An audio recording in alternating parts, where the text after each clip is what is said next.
Nesse momento, os manifestantes invadem a Câmara de Vereadores de Caxias do Sul durante a sessão que acontece na tarde desta. Estão chegando na sessão da Câmara de Vereadores. Nós acompanhamos plena sessão da Câmara de Vereadores. O protesto dos médicos que ocorre nesta quarta-feira.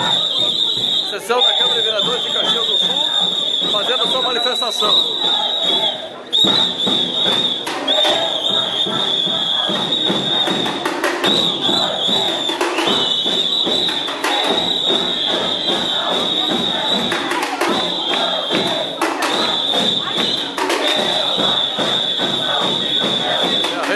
Da classe médica de Caxias do Sul.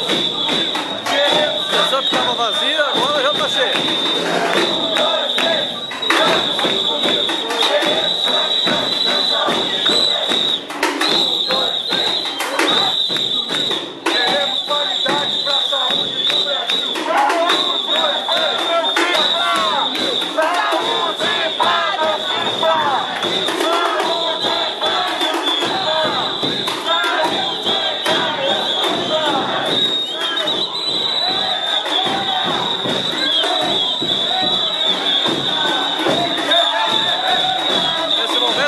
Desce aqui na sessão da Câmara.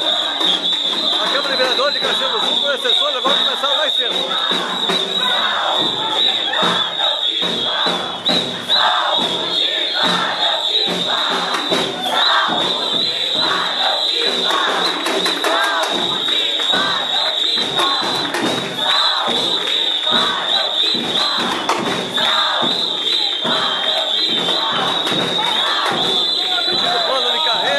Condições de trabalho.